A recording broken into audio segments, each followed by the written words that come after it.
I didn't plan to quit my job. I planned to retire there, get the gold watch, the farewell cake, maybe cry a little in the office bathroom on my last day. But one random Tuesday, halfway through reheating sad spaghetti in the break room microwave, I looked around and thought, why am I spending the best years of my life helping Bob from accounting afford another golf trip? That moment, that lukewarm microwave spaghetti epiphany, was the beginning of everything. See, I wasn't miserable. I didn't hate my job. I wasn't broke either. I was just stuck. Waking up at 6:30 every morning to beat traffic, sitting in meetings that could have been emails, and pretending to be excited about quarterly reports, I was living the dream. Except it wasn't my dream. It was someone else's version of stability wrapped in direct deposits and PTO. The turning point came from a weird place, a YouTube video. Some dude in a hoodie casually explaining how money actually works while sipping iced coffee. He said something that hit me like a financial slap across the face. If your income depends on you showing up every day, you don't own your time. Your boss does. I paused the video, stared at my reflection in the screen, and whispered, "Damn." From that day, I became obsessed. Not with quitting, but with understanding. I didn't want to leap without a parachute. I wanted to build one, $1 at a time. So I started studying the rich, not the flashy Lamborghini Instagram rich, but the boring, stealth wealth kind. The ones who wore the same sneakers for 10 years and owned rental properties in cities I couldn't pronounce. And here's what I found. Rich people don't just work for money. They make money work for them. I know it sounds like one of those fortune cookie lines, but hear me out. They don't chase paychecks. They chase systems. They don't sell their time. They buy freedom. So I built a system. Slowly, quietly. While still working my 9 to 5, I turned evenings and weekends into wealth training. My first step? Budgeting. Yeah, I know, it's not sexy. But I tracked every dollar like it was a spy mission. I wanted to see where the leaks were. You'd be shocked how many financial holes are hiding in your morning coffee and random Amazon purchases. I canceled 3 subscriptions I didn't even remember signing up for. That alone freed up over $120 a month. That's $440 a year, enough to start investing. Next came investing. And no, I didn't YOLO into crypto or bet it all on penny stocks. I went boring. Index funds, ETFs, dollar cost averaging like a middle-aged dad. My goal wasn't to double my money overnight. It was to stop trading my time for it. I automated everything so that even when I was binge-watching Netflix, my money was doing squats in the background. But the real magic happened when I created multiple income streams. My first side hustle was dumb. I sold t-shirts with sarcastic quotes on Etsy. I made $27 the first month. Didn't even cover lunch. But I didn't quit. I just pivoted. I started writing blog posts for finance websites, then freelancing, then creating digital products. One by one, these little trickles turned into streams. Eventually, I was making more outside my job than inside. And here's the wildest part. My job didn't fire me. I fired it. The day I walked in with my resignation letter, my manager looked confused. "You're leaving? For where?" I smiled and said, "For myself." It wasn't just about money anymore. It was about ownership. I wanted to own my mornings, own my energy, own the choice to work or nap or fly to Thailand on a Tuesday just because mango sticky rice sounded good. Now, before you roll your eyes and think that could never be me, let me introduce you to Taylor. Taylor's a single parent who worked full-time at a call center and still managed to build a 6-figure Etsy shop selling digital planners. No coding, no investors. Just grit, Canva, and YouTube tutorials. Taylor didn't wait for a miracle. Taylor built one weekend at a time. You don't need $1 million idea. You need a repeatable one. Something simple that solves a problem, fills a gap, or brings joy. And you need to start, even if it's messy. Especially if it's messy. Somewhere around this part of the story, people always ask, "But what if I fail?" And I always say, you will fail. The goal isn't to avoid failure. The goal is to outlive it. My first blog made $3 in ad revenue, and I celebrated like I won the lottery. Because that $3 wasn't about the money, it was proof the system worked. Strangers on the internet valued something I made. That feeling? Addictive. And hey, if you're vibing with this so far, hit that like button and maybe subscribe. Not because I need the validation, okay, maybe a little, but because I want more people to see that freedom isn't a fantasy. It's a formula. Talk fear. The real reason most people stay stuck isn't lack of money or time. It's fear of change. We cling to predictability like a security blanket, even if that blanket is itchy, worn out, and soaked in stress. I used to say things like, what if I quit and I end up broke? But then I realized I was already broke, not in my bank account, but in spirit. Trading 40 hours a week for someone else's dream wasn't wealth. It was slow-motion burnout dressed up as responsibility. I had to rewire my brain to see money differently. Not as a paycheck, but as a tool. And not a tool to buy more stuff, but a tool to buy time. Time to think, to create, to live. Once that clicked, every dollar had a job. Build freedom, not just fund lifestyle. I also ditched lifestyle inflation. When my side hustle income started rising, I didn't get a new car. I didn't upgrade my apartment. I upgraded my investments. I treated my first $100 like it was $10,000. Tracked it, protected it, multiplied it. That discipline, that's what builds momentum. Now let me get real for a second. Quitting your job isn't the goal. Freedom is. For some people, that means leaving a toxic 9-to-5. For others, it means working part-time, traveling full-time, or staying at your job, but finally having the confidence to say no to things that don't serve you. The point is choice. Wealth isn't a number, it's the ability to choose how you spend your minutes. Because those minutes, that's your actual life. Let me tell you about Sam. Sam was a high school teacher with zero business background, but Sam loved coffee and started a tiny YouTube channel reviewing beans and brewers. 2 years later, Sam's coffee content earns more than his teaching salary, and he's still teaching, but now it's optional. Sam didn't abandon security.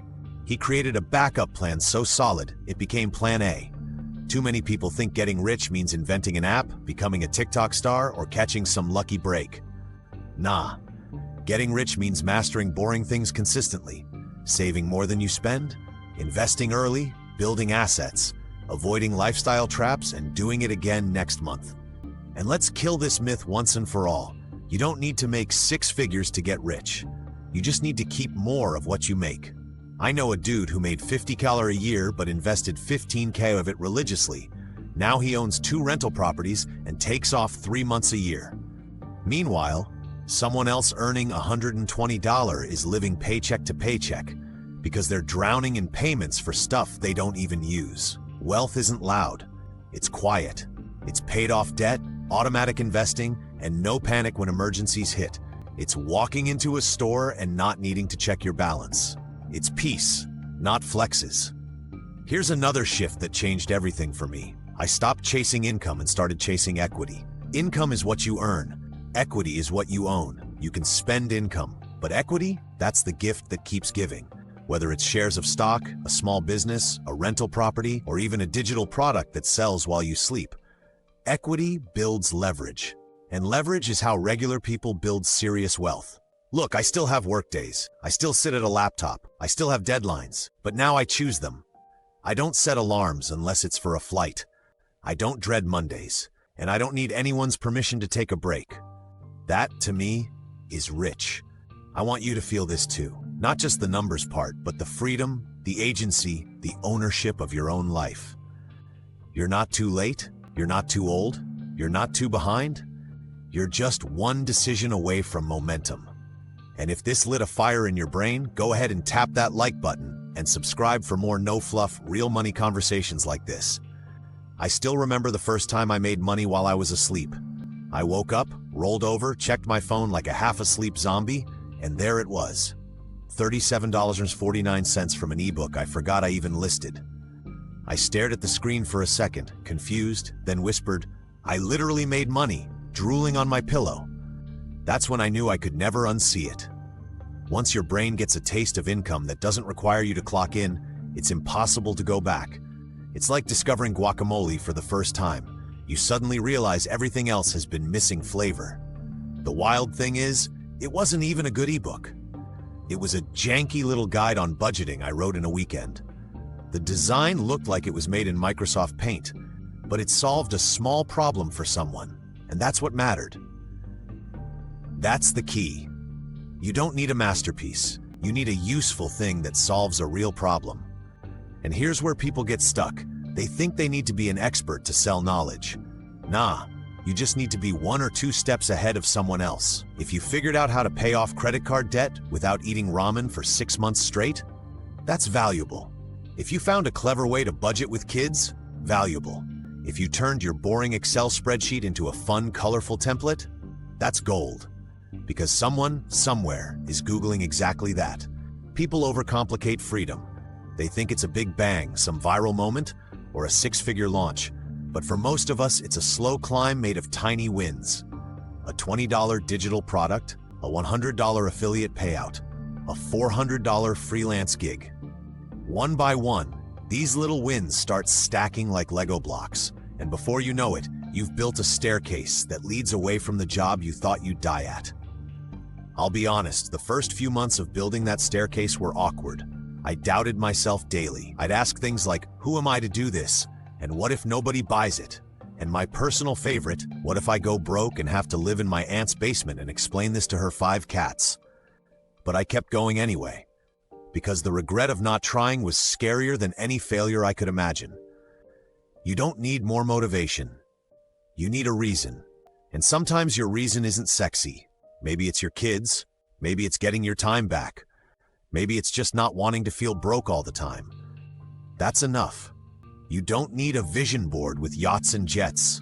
Although, hey, if that's your thing, live your life. But what you do need is clarity. Clarity beats motivation every time. I also stopped seeking permission. I used to wait until I felt ready, wait until I had the perfect logo, wait until I had a professional headshot, which, by the way, I still don't. But readiness is a myth. No one's ever 100% ready. I launched my first product with a Canva design and a Gumroad link. Was it pretty? No. Did it work? Yes. Perfection is a trap that keeps you poor. Action, even messy action, is what moves the needle. One of the smartest things I ever did was automate my money. Every paycheck, a chunk goes to savings. A chunk goes to investments. A chunk goes to fun money, so I don't feel like a budget-obsessed robot. I don't trust my future wealth to vibes. I trust it to systems. And systems are what saved me from myself. Because left to my own devices, I will absolutely buy another $17 candle I don't need just because it smells like forest rain. Let's be real, your current lifestyle probably costs more than it should. We live in a world where your phone suggests things to buy before you even know you want them. Amazon can have a box on your porch in 6 hours. Netflix, food delivery, random TikTok gadgets. It's too easy to spend without thinking. So when people say they can't afford to invest, I gently ask, but you can afford 5 streaming subscriptions, 2 impulse Target runs, and $90 a week on takeout? Investing isn't about having extra money. It's about choosing what gets your money. And listen, I still treat myself. I'm not about that never buy coffee again life, but I treat myself with money that worked for me, not money I worked for. That's the difference. I buy lattes with dividends. I pay for trips with digital product sales. I tip big because I can, not because I sacrificed my emergency fund to feel bougie. And you know what? That's the real flex, being generous because you're secure, not performative. Giving without flinching, helping your mom with bills, buying your friend dinner without checking your balance first. That's what wealth is for. Not just to buy stuff, but to breathe easier. Let me tell you about one of my favorite moments since quitting my job. It wasn't the first big check or the fancy brunch I treated myself to. It was a Tuesday morning. I was in sweatpants, sipping coffee, listening to birds outside my window. And it hit me. I'm not rushing anywhere. No alarm, no traffic, no meetings I pretended to care about. Just space, and peace, and time that belonged to me. That's the part nobody tells you. Getting rich isn't really about the money, it's about the freedom to be yourself fully without asking a boss for time off to live your life. It's waking up when your body says so. It's working because you want to, not because you'll get fired if you don't. It's having mental bandwidth to dream again. And once you taste that kind of freedom, you will fight like hell to never go back. Here's another truth no one talks about. Most jobs are designed to drain you just enough that you don't quit, but also not enough that you grow. They give you just enough security to keep showing up, insurance, PTO, direct deposit. But they also cap your potential. If you have to ask someone else if you're allowed to earn more, that's not freedom, that's captivity in khakis. And no, you don't have to hate your job to build an exit strategy. You just have to be honest about whether that job is truly aligned with the life you want to live. And if it's not, cool, no shame.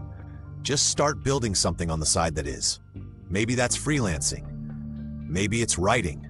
Maybe it's dropshipping, real estate, flipping furniture, designing Notion templates, editing podcasts, or teaching guitar over Zoom. There's literally something you can do, even if it starts as a tiny $20 side hustle. Just make it real. Make it yours. You're not supposed to stay stuck. You're not supposed to dread Mondays and count down to weekends like they're oxygen. You're not supposed to trade your fire for job security. Your creativity, your weird ideas, your late-night doodles, all of that is valuable. Stop burying it beneath spreadsheets and small talk. You want to know the secret to quitting your job and getting rich? It's not a course.